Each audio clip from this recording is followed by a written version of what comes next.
Today's review is Terror Train. This is a classic from 1980. And I say classic, I guess, just in the sense that it's old and, well, it does have Jamie Lee Curtis, which is very notable.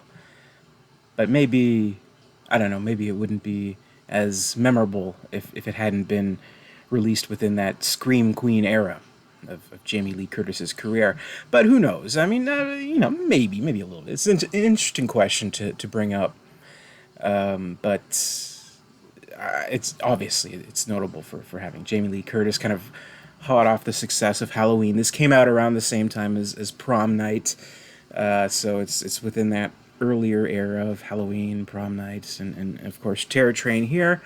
Fairly by the numbers, dead teenager movie slasher kind of deal, but it does have some unique elements that kind of bring it a little bit above some of the others that maybe we've seen. Definitely the location. I mean, we have a whole movie, basically the whole movie, on this train. And the killer's stalking these kids. Basically, what we get as the instigating incident of this film, we have all these medical students.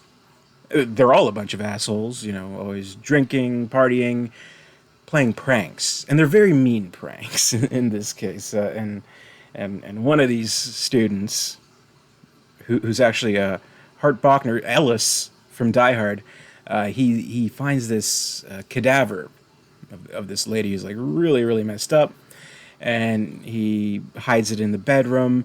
And he and his friends, along with Jamie Lee Curtis's character, who maybe doesn't quite know everything that's going on, but they kind of lure this young, unsuspecting fella into the bedroom in the hopes of getting with Jamie Lee.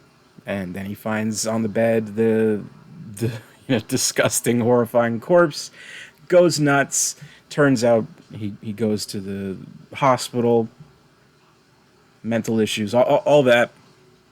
And we cut to the year later on the train, having a party to celebrate, passing through all the medical school trials and all that, and also to celebrate New Year's. So those two things are kind of coinciding. So it's a big party on a train, which is kind of cool.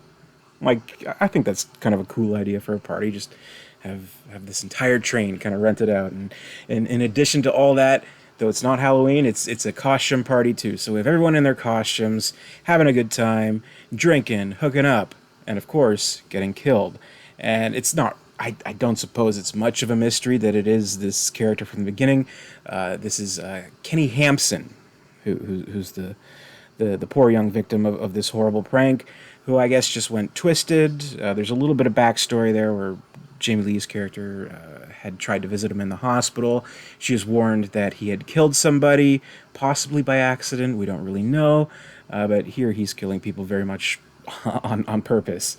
So it is kind of a revenge picture in that sense.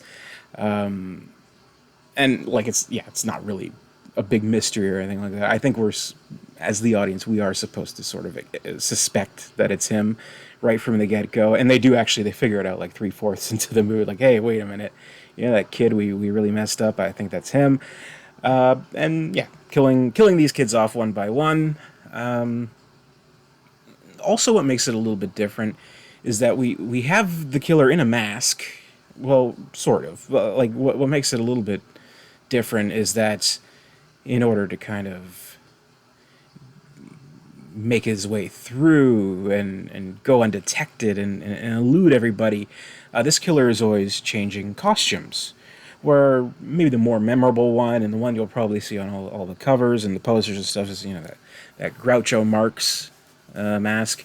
But he does change outfits throughout the film, and he's able to kill people that way, able to navigate and go on unsuspected and stuff like that. So that's a little bit different. That I kind of like. It's not the hockey mask of Jason, which, well, we hadn't seen yet at this point in 1980, or the Michael Myers mask, or the sack over the head, stuff like that. So it's maybe not the most memorable just because it's constantly changing. Decent enough kills. I mean, nothing that's like insane that you're going to go, oh wow, great effects in that. However, there is some wonderful movie magic taking place in this film, quite literally, as we have David Copperfield, the magician, in this film, playing a magician that they hired to entertain the crowd, doing all these pretty cool illusions, not tricks, illusions, and from what I understand, it's all in camera stuff, no editing tricks to make it more elaborate or fantastic than it really is. What you see is what you get. This is true magic. I think David Copperfield hated the movie and never did another movie ever again, but whatever.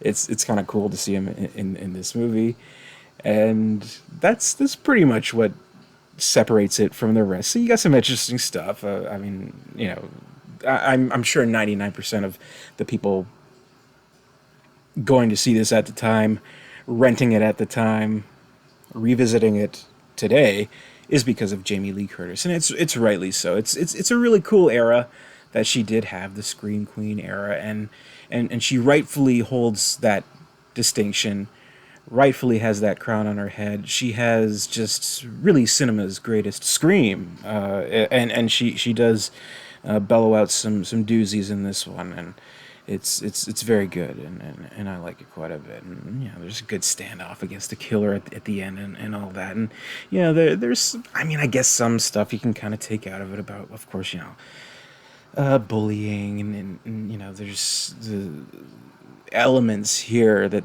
this Kenny Hampson is gay or transgender even, and that kind of plays into it a little bit. But you do kind of end up pitying this killer, as opposed to, say, fearing them like a Michael Myers type of character, or even kind of later with the Sleepaway Camp series, where you're kind of with them, you're on their side in a weird kind of way. Here, there's sympathy for the devil, which is also an interesting kind of hook. So I think it's a worthwhile movie. I mean, if you haven't seen it, it has a decent enough reputation that I think it lives up to that. Of course, there are better movies out there, better slashers out there, but I say it's definitely worth a shot. All these years later, worth the classic status, the slashic status, if you want to call it that. And to my utter surprise, apparently they remade this movie. I just pulled up one of my 10 streaming services that I had, and I saw, hey, Terror Train, 2022. What? They remade this movie? Well, so I don't know. I've heard nothing about it. Had no idea that they were even planning to make it. I'm actually kind of surprised that they hadn't remade it already, but here we are. So maybe I'll check that out too. So by the time I decide to muster up the bravery to do so, you'll probably find out soon enough.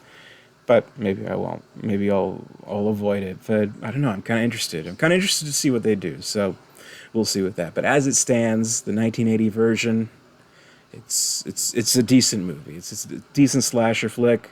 Enjoyable if you like the genre. Enjoyable if you like this kind of stuff. Has a little extra stuff that makes it stand out amongst the bevy of others, right? So definitely check it out if you haven't, and revisit it if you haven't seen it in a while. Maybe some new stuff kind of stands out to you. But that's my review, Terror Train. Thank you very much for watching. We're doing 31 Days of Horror here on the channel. Horror movie reviews all throughout October 2022. So thanks for watching. Be sure to comment, rate, subscribe, all that good stuff. Stay tuned for more, and until next time, stay scared.